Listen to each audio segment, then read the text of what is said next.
L'hyène était là, elle n'avait plus rien à manger.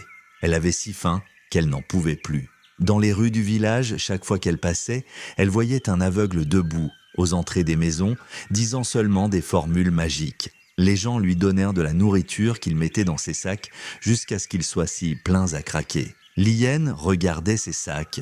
Partout où elle se rendait, elle était chassée. Elle se mit à regarder cet aveugle chaque jour. Lorsque l'aveugle disait « là, il a là », on lui donnait de la nourriture jusqu'à ce que ses sacs soient pleins à craquer. Il rentrait chez lui. L'hyène dit à l'aveugle « Hé, as-tu envie de retrouver la vue ?» L'aveugle dit « C'est tout ce que je demande à Dieu le Maître ». Elle dit « Pour ce qui me concerne moi, je veux être aveugle ». L'hyène ajouta « Veux-tu que nous fassions un échange et que tu m'apprennes tes incantations ?»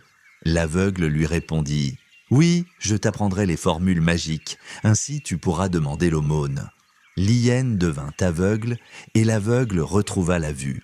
L'aveugle lui remit les formules magiques.